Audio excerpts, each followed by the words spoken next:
A woman attended a Christmas party with her daughter, but in the midst of the celebration, the girl mysteriously disappeared without a trace.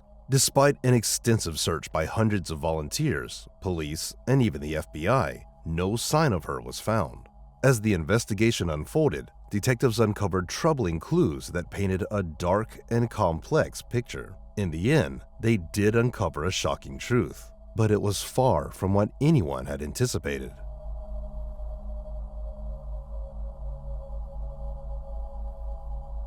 Melissa Brannon was born on April 12, 1984 in Texas. Not long after, her parents divorced, and her mom decided to move to a small town called Lorton, Virginia. It was a quiet, peaceful place, popular among families with kids. Melissa's mom, Tammy, got a job as an accountant at a local company and rented an apartment in a residential complex on the outskirts of town. The complex was made up of small apartment buildings, and one of the best things about it was all the regular events and activities organized for the residents and their kids. These events happen every Friday and on holidays, giving everyone a chance to get to know each other, creating a close-knit, friendly community. Melissa liked the place. She was 5 years old when they moved, and she spent most of her time playing outside with the other kids. She also loved taking part in the events because there were always plenty of fun and delicious food. On December 3rd, the complex held a Christmas event in a separate building with several halls. About 200 residents attended, enjoying dinner in small groups while their kids ran around having fun. Around 10 p.m., Tammy decided it was time to go home. She called for Melissa and asked her to grab their jackets while she said goodbye to some friends. Melissa also asked if she could take some chips home, and her mom agreed. A few minutes later, when Tammy had finished her goodbyes, she noticed Melissa still hadn't returned. She began checking every hall and even peeked into the hallway, but there was no sign of her daughter. Worried, she started asking the other guests if they'd seen Melissa, but no one had. With each passing minute, Tammy's concern grew, and soon word spread among the neighbors that Melissa had gone missing. Many people began helping Tammy search. They looked through the building, checked outside, but Melissa was nowhere to be found. Finally, Tammy decided to call the police, and within minutes, officers arrived at the complex. They immediately joined the search, combing through the entire area. By that time, even more neighbors had heard about Melissa's disappearance, and over 300 volunteers were now helping look for her. The police initially thought that Melissa might have wandered outside and gotten lost, but as the search went on, this theory seemed less and less likely. It was cold and dark outside, making it unlikely that a young girl could have gone far. Plus, Melissa was familiar with the complex, even at her age, so the officers doubted she would have wandered off in a completely different direction. What made the situation even more difficult was the fact that there was a large forest right behind the complex, so it was possible that Melissa had somehow ended up there and gotten lost. The search of the building where the Christmas event was held didn't yield many results. Melissa's jacket was missing, but there were no other clues to explain her disappearance. The only thing that stood out to the police was an open window in the boiler room. They considered the possibility that she might have climbed out through it, but even that didn't seem very likely. After failing to find Melissa, the police began interviewing everyone who had attended the event. None of the neighbors recalled seeing her leave the building or anyone taking her outside. Melissa's mom didn't notice anything strange that evening either. The officers also asked if she'd had any issues with anyone in the complex or noticed anything odd, but Tammy assured them that she got along well with everyone, and there had never been any signs of trouble. The police considered the possibility that Melissa's father could have taken her, as this is a common scenario in such cases, but they were able to confirm that he was in Texas and couldn't have been in another state at the time. With no other leads, the police decided to expand their search. Some officers headed into the forest behind the complex, while others continued checking the remaining buildings. Even though it was late into the night, hundreds of residents stayed out to help the police search for the missing girl. Unfortunately, the search led to nothing. There were no signs of Melissa in the forest or any of the numerous buildings in the complex. At that point, the police sent the volunteers home and decided to go door to door, speaking to every resident. Around 400 people lived there, and that night, officers talked to each one of them. No one had any idea where Melissa could have gone, so investigators asked them to think back on anything strange or suspicious that had happened around the complex, even if it didn't seem related to her disappearance. That's when they got their first interesting lead. Several women mentioned that Caleb Hughes, one of the complex's maintenance workers, had been acting inappropriately that night. He tried to flirt with them and made some very lewd comments, even though most of them were with their husbands. Hughes, who was 23 at the time, had also raised red flags with parents. Many of them noticed that he seemed to be paying an unusual amount of attention to their children during the evening. Hearing all these complaints, the police went back to Tammy and asked if she had noticed anything odd about Hughes. Tammy recalled that during the event, he had approached her several times to strike up a conversation about her daughter. At one point, he even offered to take Melissa to the restroom so Tammy wouldn't have to leave the party. All of this seemed suspicious to the investigators, so they decided to talk to Hughes. However, he was nowhere to be found, so the officers headed to his home. Hughes lived just a few miles from the complex, but when the police knocked on his door, he wasn't there either. Instead, his wife answered and told them that he hadn't come home that evening. The police left but returned a few hours later. By then, Hughes was back and said he had arrived home around 12:30 a.m. The officers quickly realized that Hughes had left the complex about 2.5 hours before returning home, which was odd since his commute should only have taken about 10 minutes. Hughes claimed that he had taken a longer route to stop at a store for a pack of beer, but the police were skeptical of his story.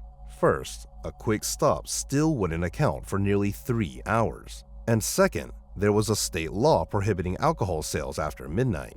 On top of that, Hughes couldn't provide a receipt for his purchase. The situation looked pretty suspicious, so the police asked Hughes to hand over the clothes he had worn to work that day. This is when things got even stranger. Hughes said that he had thrown his clothes into the washing machine as soon as he got home. Despite this, the officers convinced him to give them the clothing. To their surprise, they found that he had also washed his shoes, but that wasn't all. Parts of the soles had been cut off, and along with the clothes, there was a large knife sheath and a leather belt in the washing machine. The police asked where the knife was, but Hughes claimed he couldn't remember. With all of this suspicious behavior, the investigators began to seriously suspect Hughes' involvement in Melissa's disappearance. They took his clothes and brought them to the lab. When forensic experts applied luminol to his shoes, the chemical revealed traces of blood on them. But because he had already washed it, there wasn't enough left for a proper DNA sample, making it impossible to analyze. Detectives returned to Hughes' home and brought him in for questioning. During the long hours of interrogation, Hughes stuck to his story despite all the inconsistencies and suspicious evidence. He also claimed that he had no idea who Melissa was, what she looked like, or what had happened to her. The police knew he was lying since multiple witnesses, including Tammy, had seen him playing with Melissa and other children that evening. But when the detectives confronted him with that and said, "We know you're lying," Hughes calmly responded, "Prove it." Despite the detectives' suspicions, they didn't have enough solid evidence to arrest him, so Hughes was released. The next day, investigators ramped up the search operation, hoping to find either Melissa or more clues. That morning, they also decided to speak with Hughes' wife without him present, and she shared an interesting observation. Apparently, their relationship had been troubled, and she didn't trust him. Before Hughes left for the Christmas event, she checked the mileage on his car and remembered the reading. After he returned, she checked it again and noticed that he had driven 12 miles. This information was crucial for the police for two reasons. First, it didn't align with his story about a trip to the store that supposedly took 2.5 hours. Second, they could now estimate the general area where Hughes might have taken Melissa. By subtracting the distance from his home to the complex, they could map out a search area based on the remaining mileage. This led them to an area covering roughly 25 square miles. To cover such a large space, the police enlisted the help of the military, called in helicopters and planes, and even brought in divers to search local bodies of water. Around 400 volunteers also joined the search. Melissa's father, who had flown in from Texas immediately after her disappearance, also took part. The police printed thousands of flyers with information about Melissa's disappearance, hoping to reach as many people as possible. It's worth noting that just 5 months before Melissa went missing, another young girl had disappeared from the same town. Her body was later found, but the police hadn't been able to identify the killer. While the large-scale search was underway, a team of forensic experts were sent to the complex. As we remember, the only potential lead the police had initially found was the open window in the boiler room. The experts examined the area and discovered something interesting. Just outside the window, there was a faint adult-sized boot print, and similar prints led all the way to the parking lot. There were no children's footprints, suggesting that the abductor had likely carried Melissa and placed her in a vehicle. The police had already searched Hughes' car, but hadn't found anything useful. At this point, the FBI got involved. They still didn't have enough evidence to arrest Hughes, so they placed him under 24-hour surveillance. A judge also ordered him to provide a DNA sample in case any new evidence surfaced. As investigators dug into Hughes' background, they uncovered a troubling history. He had multiple arrests dating back to his teenage years. He also had a history of alcohol and substance abuse and had been suspected several times of inappropriate behavior towards minors. Further investigation revealed that a few years before the incident, Hughes had received a suspended sentence for stealing a car in a neighboring county. When the detectives looked deeper, they found that he had violated his probation, leading the judge to convert his suspended sentence into actual jail time. This gave the investigators a way to put Hughes behind bars, even if it was for a lesser crime. In the following weeks, the search for Melissa continued, but it was fruitless. The terrain made things even more difficult. Most of the area was covered in dense forests with a large river running through it. Then, about 2 months after Melissa's disappearance, something unexpected happened. An unidentified man called Tammy, claiming he had Melissa, and demanded a ransom of $75,000.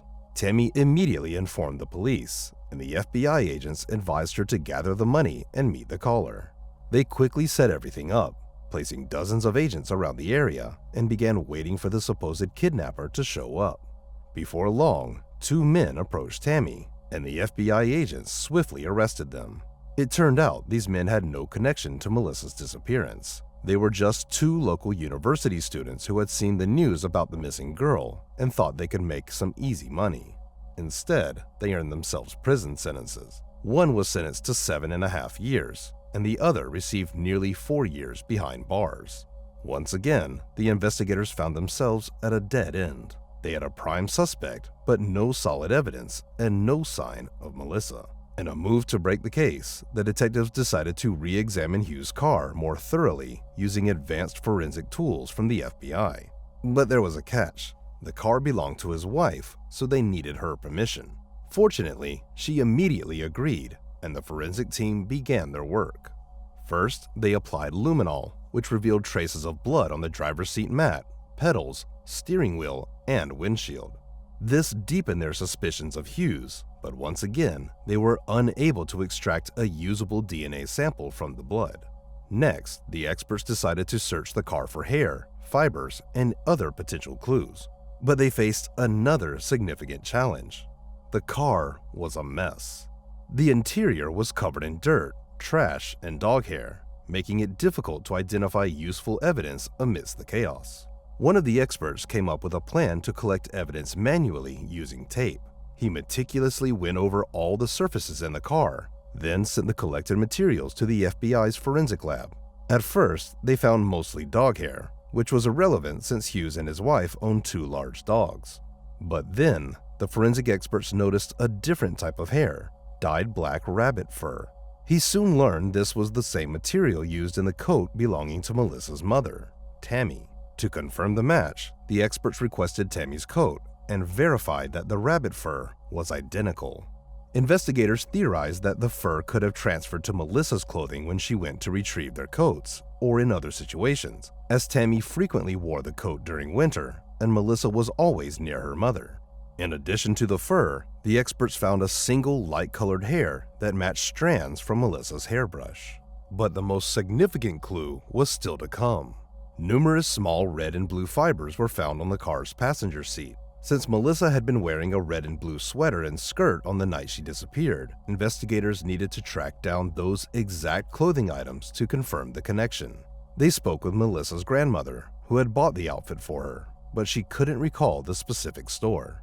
The police scoured local shops in an attempt to find matching clothes, but came up empty-handed. The forensic expert kept pondering how to prove the fiber's similarity to Melissa's outfit. One evening, while discussing this dilemma with his wife, she asked him to describe the clothing. After hearing his description, she suggested that the items might have been sold at JCPenney, a major retail chain where she often shopped for their children. She even had a collection of JCPenney's catalogs from over the years.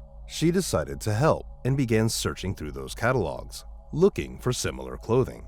A while later, as she flipped through a Christmas catalog from the previous year, she found what they were looking for. On page 11 was an outfit identical to the one Melissa had been wearing when she disappeared. The breakthrough allowed the investigators to establish a stronger link between Hughes' car and Melissa, as the fiber's colors matched the clothes in the catalog. The FBI immediately contacted the company, but they faced another setback. The outfit in question had completely sold out. However, the company offered a potential solution.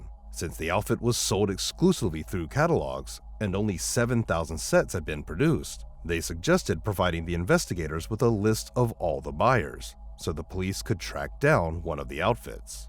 The investigators began combing through the list, a task that took quite some time. Eventually, they caught a break. They found a man in Kentucky who had purchased the outfit for his granddaughter but had gotten the size wrong.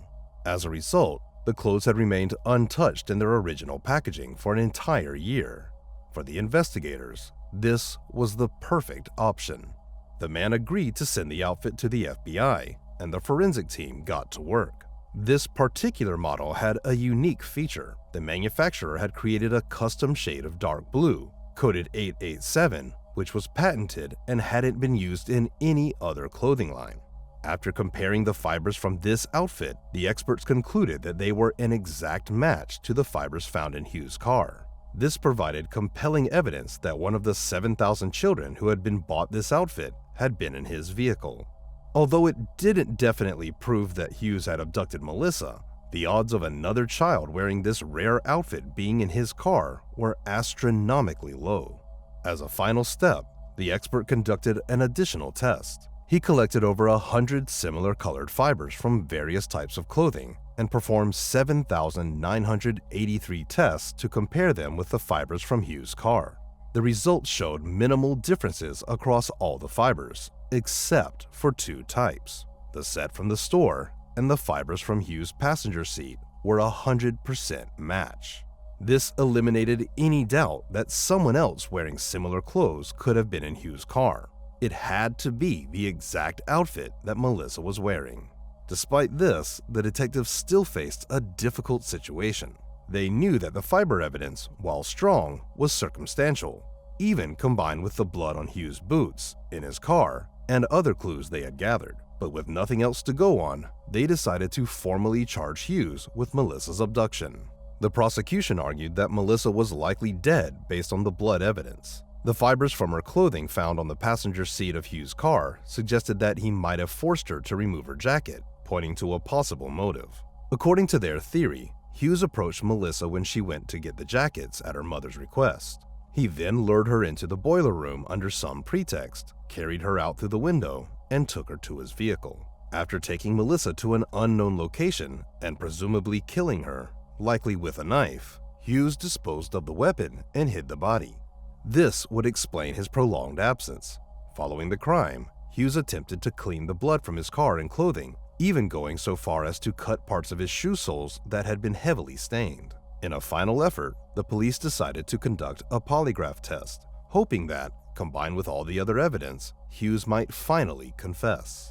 The state law required either the discovery of the victim's body or the identification of the exact location of the murder to file a murder charge. Since the penalty for kidnapping was significantly less severe, the investigators hoped that Hughes might confess. The polygraph results showed that Hughes provided deceptive answers to almost all key questions, but he still maintained his innocence. With no other options, the detectives had no choice but to proceed with charges of kidnapping. The trial began over 2 years after Melissa disappeared, and Hughes maintained his innocence. His defense attorney tried to challenge the circumstantial evidence, but the prosecution's argument had a much stronger impact on the jury. After 8 hours of deliberation, they found Hughes guilty. and he was sentenced to the maximum penalty, 50 years in prison. Since then, Hughes has remained behind bars, continuing to deny any involvement in Melissa's disappearance. The police made several more attempts to find her body, but none were successful. 4 years after the trial, an energy company worker discovered red fabric fragments in a lake within the search area. Divers were sent to investigate, but they also failed to locate Melissa. 8 years after her disappearance, her mother remarried and raised 4 stepchildren with her new husband. Although she took his surname, she continued to use her previous one everywhere, in case Melissa was still alive and trying to find her. As for Hughes, his story didn't end there. On August 2, 2019, he was released early for good behavior, having served just over half of his sentence. At the time of his release, he was 53 years old and has been free for several years now. Melissa is still listed as missing since her murder was never proven. However, very few people believe she could still be alive after all these years. Share your thoughts on this story in the comments section, and don't forget to press the like button if you enjoyed my video. Thank you for watching.